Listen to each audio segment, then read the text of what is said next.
it's not just about this one little health care plan. This is about 1/6 of our economy. It's about the government big boying our rights as citizens to not be coerced into contributing to the financial bottom line of companies we don't even like, maybe. You know, it's also about the death of the 40-hour work week. If you're not going to stand on principle when it actually counts, when can we count on you to stand on principle? If you're not going to stand on principles and say no enough when it's time to do that, when could you possibly be trusted to stand on principle? When could you possibly be trusted to actually do the right thing for the people that voted you in? And since when did you run on a defeatist platform? Listen to John McCain. Listen, I've got 3 clips of John McCain. Sure? Well, look. I was going to submit our listeners to 10 minutes of that blithering idiot. So I highlighted some of it. All right. Clip number 1. Of many of my colleagues. But we fought. We lost. And we lost. One of the reasons is because we were in the minority. And in democracies, almost always, the majority governs and passes legislation. But I was extremely proud of the effort that we on this side of the aisle made to attempt to defeat what we thought was a measure that was not good for America. And it was an interesting debate, and I think an educational one. We had I see my friend from Illinois here on several occasions. He and I had basically debates on the floor of the Senate, which of course I won every one. But the fact is that this legislation was hard fought. It was a legislative process. I didn't like the end of it, but I'm proud of the effort that we made, and frankly, the other side of the aisle allowed that debate to take place. And again, we finally finished up on... Excuse me? The other side allowed the debate to take place? Thank you so much, Democrats in the supermajority, for allowing us to debate this with you. It was such a hard-fought battle. They worked so hard to get so much put in that bill on behalf of the people. But we never intended to really actually support it and actually push it through for the people. I mean, that would have been just wrong. And what about, isn't this time for somebody in the GOP that has that platform that John McCain has? Isn't it time for him to point out the fact that all this was done, anything that the Republicans accomplished was done in the face of the fact that Harry Reid and Barack Obama have not just signaled, they've come out and said they will not compromise. Yeah. Now, the Republicans won't compromise, is what Obama and Reid says. Right. But at the same time, you just give them a few seconds and they'll make it very clear to you that they have absolutely no intentions of compromising or mitigating Obamacare's effect on the individual at all. Big businesses, they'll help out big businesses. They'll defer this kind of stuff for themselves and their staffers. But they're not going to give any kind of exemption to the individuals who are actually going to have to cope with this mess. So isn't that time for somebody that's in the GOP with John McCain's years of experience and his big platform? Isn't that the time for him to point out that it's the other side that has no concept of compromise? Well, you would think. One would think. But, Harry Reid himself, I don't remember if it was yesterday or if it was today, But Harry Reid himself said there will be no compromise, not on Obamacare, not on the debt ceiling. There is no room for amendments or any additions.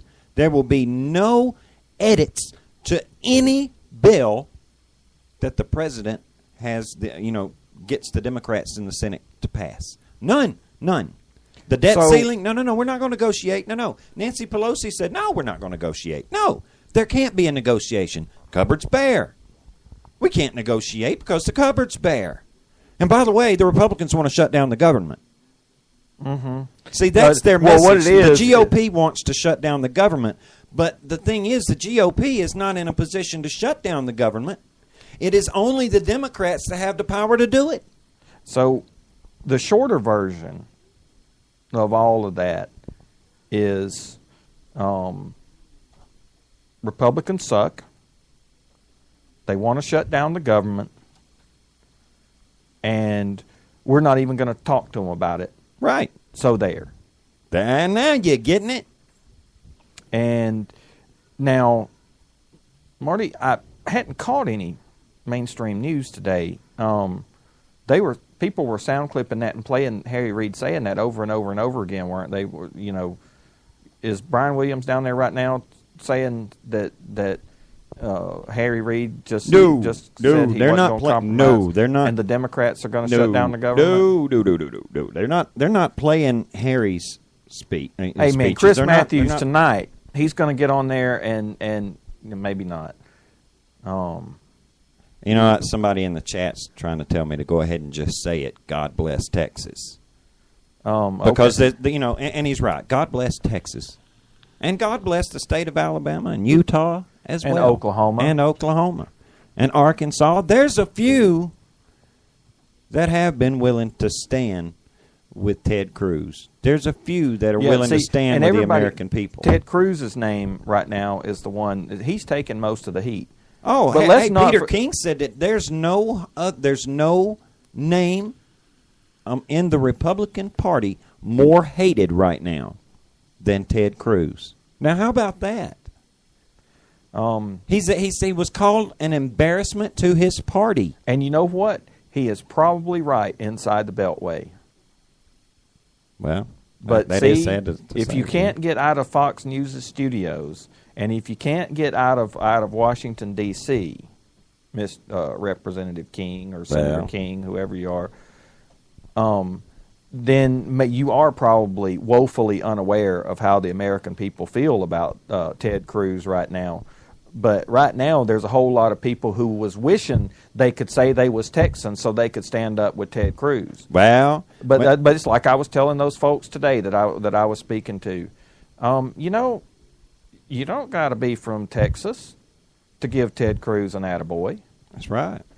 You don't have to be from Texas to contribute to the primary of John Cornyn's. Like I was saying earlier in the show, if you have more of a voice than you think, even if you ain't got but $10, look, if enough people give $10, a candidate can get some serious money. Yeah. To fight against these guys who were entrenched. But don't forget, Ted Cruz didn't have all that money. No, he didn't have the money. He didn't have the grassroots support, to start with. But the more he got out and talked, the more people went, hey, I think he can beat this guy. I want to help him beat this guy. And by the time the election rolled around, guess what? I think he got, was it 60%? I mean, it was just it wasn't absolutely sick. But, I have more audio, You some? thought I was through with John McCain? Oh, no. You got more. Remember, I said we have 3 clips of John McCain. But that one was enough for all three. No. Oh, I want people to hear it here on Honest Answer Radio. We are going to expose the idiocy, even if it's coming from so-called conservatives. But they'll hear it on CNN. No, maybe they won't. They won't. They're going to hear it right here. And I respect that.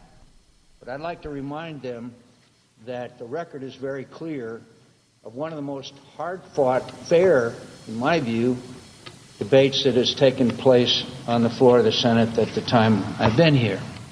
And then I'd remind my colleagues that in the 2012 election, Obamacare, as it's called, and I'll be more polite, the ACA, was a subject that was a major issue in the campaign.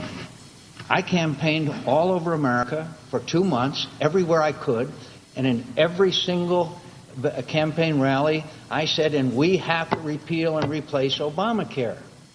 Well, the people spoke. They spoke, much to my dismay, but they spoke. So, if I'm understanding McCain here, another reason to not back Ted Cruz is because the people spoke in 2012 and re-elected President Obama, thus signifying that I guess that's some mandate for them to cease and desist all efforts to repeal and replace Obamacare. You mean he just said he campaigned? Didn't you hear him say? Oh yeah, I campaigned all over the country that we needed to repeal and replace. Oh, you heard that, right? I heard that. All right. So what's changed? I tell you, the shorter version of all that. I'm good at doing the shorter versions tonight. Okay. Shorter version is, if we don't fight Ted Cruz, Karl Rove's gonna be mad. That, and I think you're on to something. If not Karl Rove, the other Beltway consultants who are so right about everything, they're going to be mad, and they might not consult with me next time, and might not help me win another election. Or they might not help me lose another election. Yeah, exactly. They've been so successful the past two runs, right? Mm-hmm. Those consultants, but there's more. There's more. This is the last one, I promise, of John McCain. Of the discussion was something that was certainly admirable. But during the course of that discussion conducted by my friend from Texas, he said, quote, if you go back to the 1940s Nazi Germany, look, we saw in Britain Neville Chamberlain, who told the British people, except the Nazis, yes, they'll dominate the continent of Europe, but that's not our problem. Let's appease them. Why? Because it can't be done. We can't possibly stand against them. And then he went on to say, I suspect those same pundits who say defunding Obamacare can't be done. If it had been in the 1940s, we would have been listening to them. They would have been saying, you cannot defeat the Germans. I resoundingly reject that allegation. That allegation, in my view, does a great disservice for those brave Americans. And oh, shut up, John. Just shut up. Oh, it does a great disservice. I strongly object to that. He can't call me Neville Chamberlain. Well, buddy, you're acting just like him. Yeah, John, just get used to saying this, because that's the shorter version of John McCain's speech just then. Peace in our time. Well. I mean, and Neville, Ted Cruz was absolutely right. Those are the very same people who would have said, well, we can't defeat Germany. Not Germany and Japan. We can't defeat the legislative might of the Democrats. No, they're so much stronger and tougher than we are. We can't possibly fight them and win. Look, I tell you what, this is what we really need to do. This is a better strategy. We just give up. We're going to give up. And in 2014, would you people just vote those old mean Democrats out, and then we'll show them. You pink panty-wearing little wussy boy. McCain, you deserved every bit of sand that ever got kicked in your face as a kid. If this is the posture you're going to take. We can't do it. You guys are going to have to vote in more people. You know what we expect out of our reps? A spine. We expect them to do the best they can with what they have. They know how many votes they have.